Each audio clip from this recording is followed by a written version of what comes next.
మానవుడు తనను తాను గుర్తించుకునే నిమిత్తమై భగవంతుడు అతనికి పవిత్రమైన బుద్ధిని అనుగ్రహించాడు. బుద్ధి పరిశుద్ధమైన అద్దము వంటిది. అద్దమునకు ఒకవైపున రసాయనం పూయబడినప్పుడు దానిలో మీరు మీ ప్రతిబింబమును చూసుకోవచ్చు.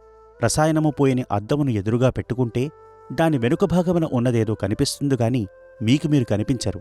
అదేవిధంగా మీరు స్వస్వరూపాన్ని గుర్తించాలంటే మీ బుద్ధి అనే అద్దమునకు ఒకవైపున ప్రేమ అనే రసాయనమును పూయాలి. అయితే మీరు బుద్ధి అనే అద్దమును ఎదురుగా పెట్టుకున్నారుగాని దానికి ప్రేమ అనే రసాయనము పూయటం లేదు. కనుకనే మీరు స్వస్వరూపాన్ని దర్శించలేకపోతున్నారు. రసాయనం పూయని అద్దంలో మీకు ఇతరుల ముఖం కనిపిస్తుందిగాని మీ ముఖం ఎలా కనిపిస్తుంది?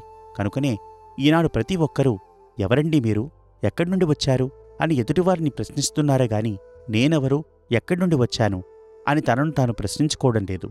మొట్టమొదట నీవెవరు అనే ప్రశ్నను వదిలిపెట్టి నేనెవరు అనే విచారణను ప్రారంభించాలి.